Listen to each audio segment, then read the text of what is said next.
함께 기도하심으로 3월 12일 토요일 새벽 기도회를 시작하겠습니다. 하나님 아버지, 주님의 은혜를 감사드립니다. 오늘도 저희들에게 복된 하루를 주셨습니다. 이 하루 또한 주님의 날임을 고백합니다.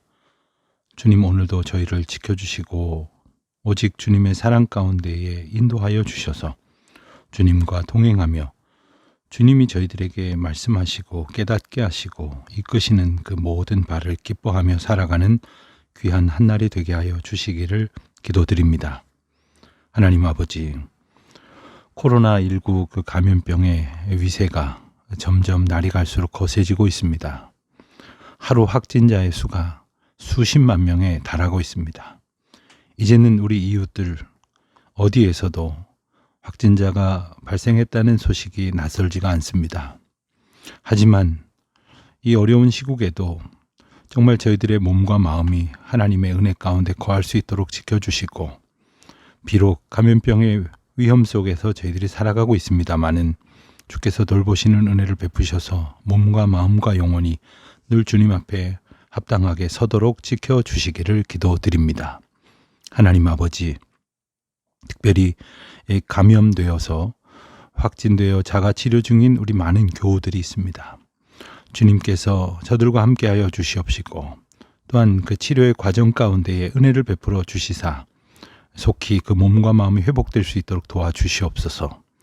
의료진들과 방역 종사자들을 위로하여 주시옵시고, 이 엄중하고 험한 세대 속에서 하나님의 도우심을 힘입어 지치고 상함이 없이 주어진 책무를 잘 감당할 수 있도록 도와주시옵소서.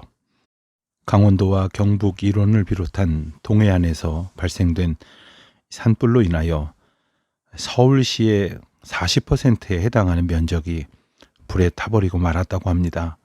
아직도 그 불길이 다 잡히지 않았다고 하니 하나님 도와주셔서 많은 소방대원들과 또한 공무원들과 수고하는 분들이 어려움 겪지 않도록 주님 지켜주시옵시고, 하늘에 비를 내려주시사 그 불길이 다 잡혀질 수 있도록 주님 은혜를 베풀어 주시기를 또한 기도드립니다. 우크라이나에 속히 평화의 소식이 들려질 수 있도록 하나님 은혜를 베풀어 주시기를 간절히 바라고 원합니다. 아무런 잘못도 없는, 아무 힘도 없는 연약한 국민들, 특별히 어린이들, 노인들, 여인들이 참혹한 전쟁터에서 고통하는 소리들을 저희들은 들으며 아무것도 할 수 없음을 주님 앞에 안타까운 마음으로 기도하지 않을 수 없습니다. 하나님, 저들을 불쌍히 여겨 주시옵소서. 이 땅의 모든 전쟁과 갈등이 하나님께서 주시는 평화로 새로워지게 하여 주시기를 기도드립니다. 이 나라 이 민족에게도 하나님 진정한 평안을 허락하여 주시기를 원합니다. 서로를 미워하고 해하려 하는 것이 아니라 진정 용납하며 사랑으로 섬기며 함께 어우러 살아갈 수 있도록 주님, 저희 모두에게 주님이 주시는 평강을 덧입혀 주시기를 간절히 기도하옵나이다. 내일은 거룩한 주일입니다. 하나님께서 저희 모두에게 참된 평안과 은혜의 안식일을 허락하여 주시옵시고, 주님의 날에 주님의 백성들이 함께 기뻐하며 예배할 수 있도록 은혜를 더하여 주시옵소서. 감사드리오며 우리 주 예수 그리스도의 이름으로 기도하옵나이다. 아멘. 오늘은 누가복음 20장 27절로 40절까지의 말씀을 함께 봉독하겠습니다. 누가복음 20장 27절로 40절입니다. 부활이 없다고 주장하는 사두개인 중 어떤 이들이 와서 물어 이르되, 선생님이여, 모세가 우리에게 써주기를 만일 어떤 사람의 형이 아내를 두고 자식이 없이 죽으면 그 동생이 그 아내를 취하여 형을 위하여 상속자를 세울지니라 하였나이다. 그런데 7형제가 있었는데 마지가 아내를 취하였다가 자식이 없이 죽고 그 둘째와 셋째가 그를 취하고 7이 다 그와 같이 자식이 없이 죽고 그 후에 여자도 죽었나이다. 7이 다 그를 아내로 취하였으니 부활 때에 그 중에 누구의 아내가 되리이까? 예수께서 이르시되, 이 세상의 자녀들은 장가도 가고 시집도 가되 저 세상과 및 죽은 자 가운데에서 부활함을 얻기에 합당히 여김을 받은 자들은 장가가고 시집가는 일이 없으며 그들은 다시 죽을 수도 없나니 이는 천사와 동등이요 부활의 자녀로서 하나님의 자녀임이라. 죽은 자가 살아난다는 것은 모세도 가시나무 떨기에 관한 글에서 주를 아브라함의 하나님이요 이삭의 하나님이요 야곱의 하나님이라 칭하였나니 하나님은 죽은 자의 하나님이 아니요 살아있는 자의 하나님이시라. 하나님에게는 모든 사람이 살았느니라 하시니 서기관 중 어떤 이들이 말하되 선생님 잘 말씀하셨나이다 하니 그들은 아무것도 감히 더 물을 수 없음이더라. 아멘. 우리는 여러 날에 걸쳐서 예수 그리스도를 찾아와서 여러 가지 주제로 논쟁을 벌이려고 하는 유대 종교 권력자들의 모습을 보고 있습니다. 오늘 말씀에서는 사두개인들이 예수님 앞에 옵니다. 사두개인들은 제사장 집단이었습니다. 그렇지만 예수님 당시에는 제사장이 아닌 귀족들까지 포함되었는데 그들은 헬라 문화를 좋아했습니다. 사두개인들은 부자들에게 지지를 받았지만 일반 백성들에게는 그렇지 못했습니다. 또한 사두개인들은 구약 성경 중에서 모세오경을 더욱 신뢰했고 구두 전승의 권위는 부정했는데 이에 따라서 죽음 이후의 영혼의 존재, 부활 또는 천사나 귀신의 존재 같은 그러한 주제들을 받아들이지 않았습니다. 따라서 사두개인들을 설득하려면 모세오경을 토대로 논증해야만 했습니다. 대표적으로 사두개인들의 주장은 바로 부활이 없다는 주장이었습니다. 바리새인들이나 서기관들은 물론 그렇지 않았습니다. 랍비들도 선지서나 시가서도 부활을 인정하는 것을 언급하기도 했습니다. 사두개인들이 예수님께 와서 신명기 25장 5절에 기록된 율법 조항을 언급을 합니다. 28절 말씀을 보면 이 법은 형사 취수법, 형이 죽으면 형수를 취한다 이런 뜻이겠죠. 형사 취수법 또는 계대 결혼법, 대를 이어가기 위한 결혼법이다 이렇게 부를 수가 있는데 자식이 없어 죽어서 대가 끊어지게 된 형의 가문이 형수를 통해서 이어지도록 동생이 형수의 남편이 되는 역할을 해야 한다 하는 그런 취지의 법입니다. 이 법으로 인해서 형의 재산이 동생에게 넘어가지 않고 형수를 통해 태어난 자식에게 상속될 수 있도록 했으며 또한 형수는 아무 재산이 없는 과부로 전락하지 않도록 하는 그러한 배려가 담겨 있는 법이라고도 할 수 있겠습니다. 29절로 33절의 말씀을 보면 이 사두개인들은 이 죽은 자들의 부활이 없음을 논증하기 위해서 신명기에 기록된 형사 취수법을 따라서 한 상황을 상정하여 이야기합니다. 7 형제가 있었는데 모두 한 여인과 결혼하게 되는 경우를 가정해서 이야기하는 거죠. 자, 그랬을 때에 죽은 자들이 부활한다고 가정하면 7 형제가 모두 한 여인의 남편이 되는 말하자면 일처다부의 상황이 발생을 하게 되는데 이것은 율법과 모순되는 일이 아니겠느냐. 율법은 일부 다처제도, 일처다부제도 허용되지 않는 사회를 전제하기 때문이죠. 부활이 있다고 가정을 하면 율법이 율법과 모순이 되어지는 것이므로 부활이 있다는 가정은 틀린 가정이다 라는 것이 사두개인들의 논증의 요지였습니다. 자, 34절 이하에 보면 예수님께서는 부활 이후에는 결혼하지 않는다고 지적을 하심으로써 사두개인들의 그러한 논증을 반박하십니다.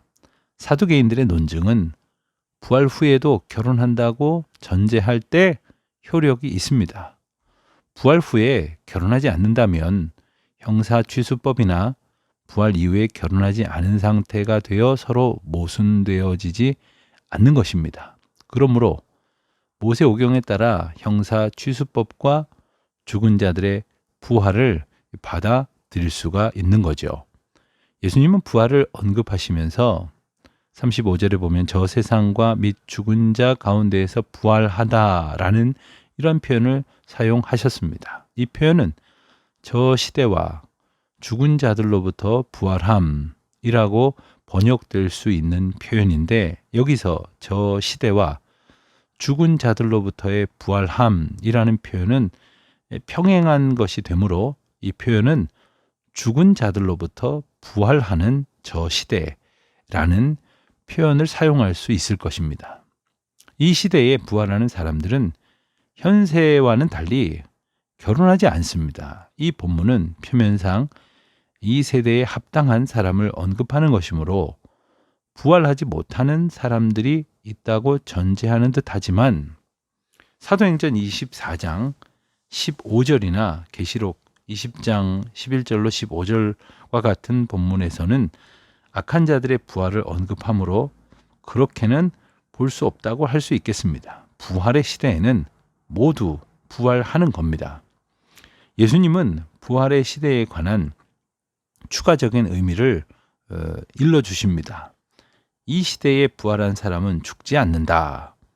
이렇게 영생하는 사람들에게는 자녀를 출산하여 대를 잇기 위한 결혼이 필요하지 않다.